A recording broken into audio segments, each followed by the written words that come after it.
Vamos a hablar ahora de la lección 11, que tiene que ver fundamentalmente con las medidas disciplinarias. La primera pregunta que nos hacemos es: ¿cuál es el plazo para iniciar un procedimiento disciplinario contra un abogado? En el año 2016 se enmendó el Código Civil para añadirle una disposición en cuanto a este tema. El Código Civil dispone ahora que ese plazo es de 3 años. ¿Desde cuándo comienza a computarse ese término, ese plazo de 3 años?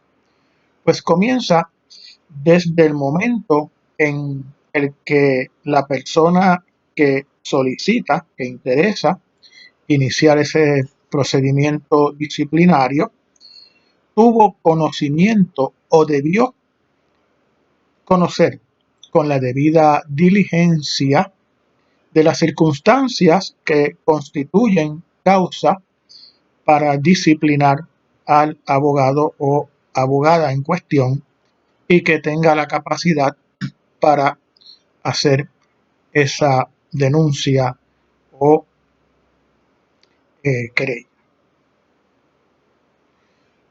El término prescriptivo, dispone el código, se interrumpe con la presentación de la queja.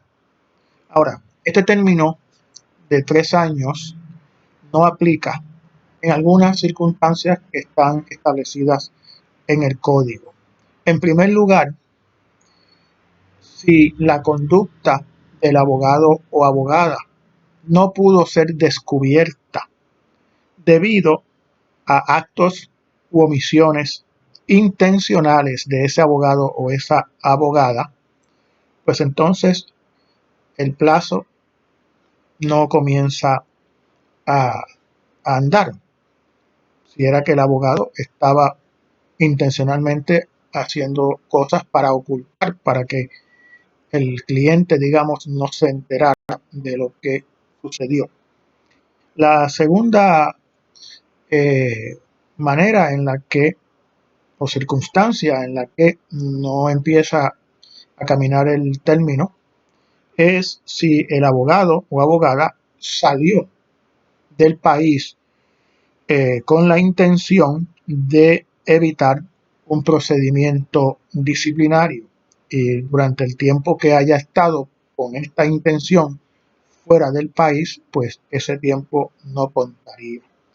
La tercera circunstancia es cuando la conducta imputada al abogado o abogada puede ser constitutiva de delito, aunque no se hubiese presentado ninguna acusación formalmente o no se hubiese llevado a cabo un procedimiento penal, o la persona, el abogado o abogada, no hubiese resultado convicto o convicta de dicha acusación.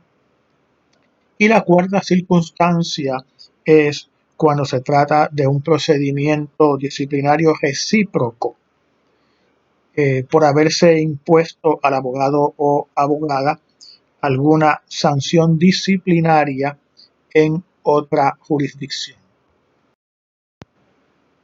¿En qué lugar se presenta la queja? Pues hay un solo sitio, es el Tribunal Supremo, en más ningún sitio. Es importante saber que, aunque el abogado entienda que los méritos de la queja son pocos o ningunos, que es una queja sin sustancia, una queja viciosa, inmeritoria, el abogado tiene la obligación de atender el procedimiento. Ha dicho el Tribunal Supremo que es importantísimo, es fundamental que el abogado atienda, siga, obedezca, cumpla con las órdenes, los requerimientos, las instrucciones de la oficina del Procurador General, de la Oficina de Inspección de Notarías, ODIN, o de la Oficina del Programa de Educación Jurídica Continua, no solo del Tribunal Supremo, sino también de estos organismos que son auxiliares del Tribunal Supremo, y que aunque la queja sea inmeritoria, si el abogado no atiende el procedimiento debidamente, va a tener problemas por la falta de cumplimiento con esas instrucciones. A lo mejor de la queja en sí sale bien, pero puede ser sancionado desde una perspectiva profesional, ética, por no haber cumplido con las instrucciones del Tribunal Supremo o de estos organismos auxiliares.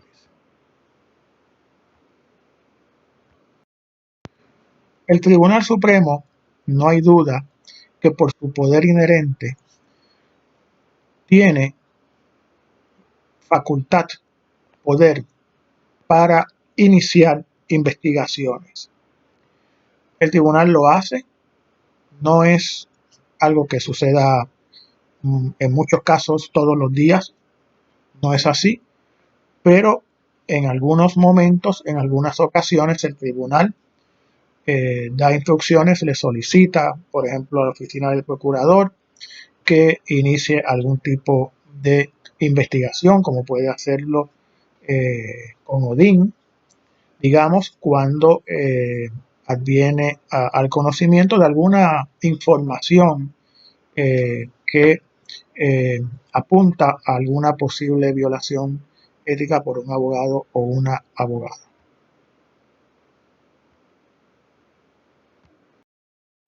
¿Cuál es el criterio rector en estos procedimientos?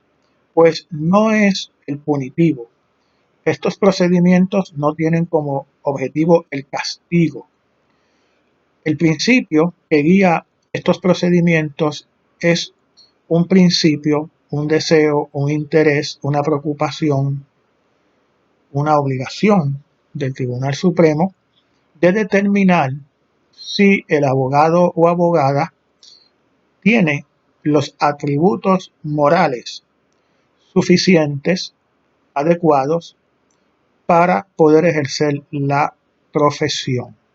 Es decir, si desde una perspectiva ética es digno de pertenecer a la profesión y puede prestar al público unos servicios de una forma ética.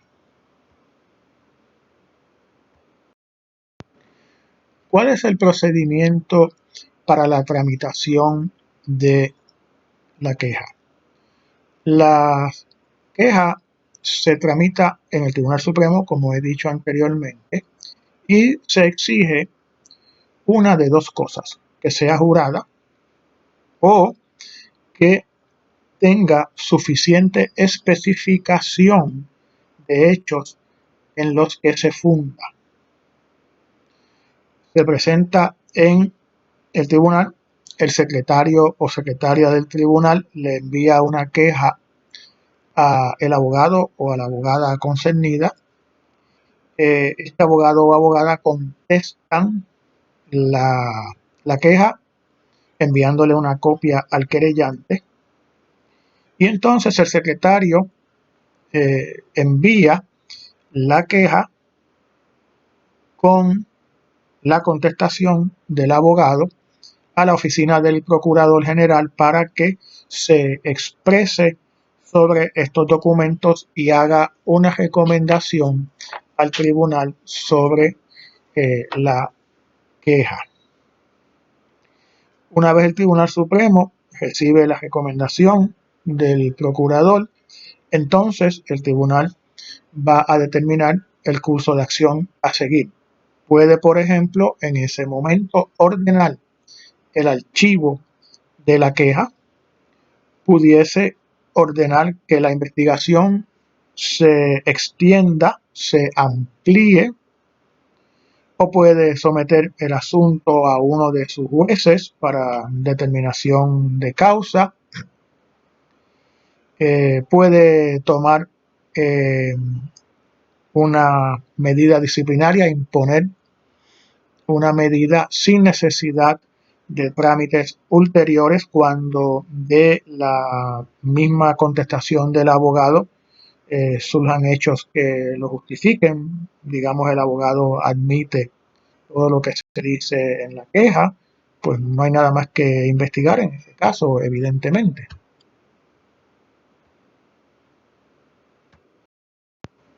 Si se llevara a cabo algún trámite ulterior, entonces en esos casos el tribunal le puede ordenar al procurador general, completado ese trámite ulterior, que presente la correspondiente queja, y entonces el abogado va a tener la oportunidad de contestar dicha queja.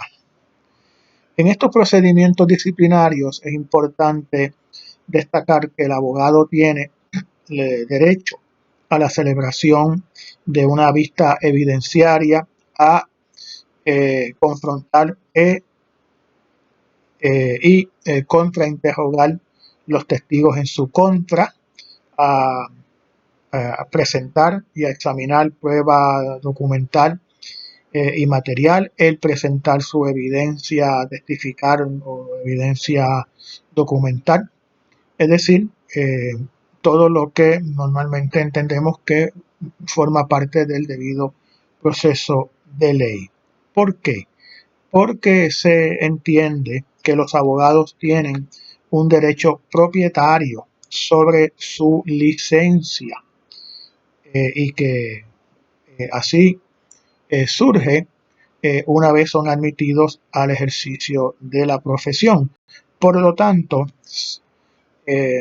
para imponerles una sanción sobre dicha licencia, por ejemplo, que no pudiese ejercer la profesión, hay que garantizarle el debido proceso de ley en su vertiente procesal durante estos trámites en los cuales, de nuevo, como he mencionado, puede estar en juego su licencia.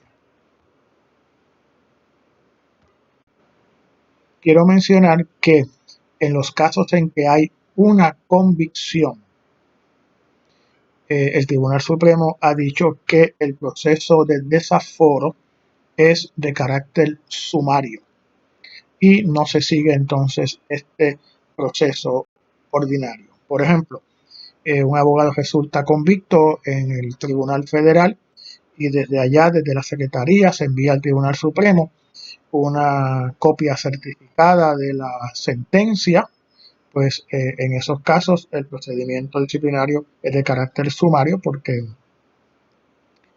hay que pasar por estas etapas, como mencionaba, de, bueno, vamos a referirlo al procurador, que se haga una investigación, etc.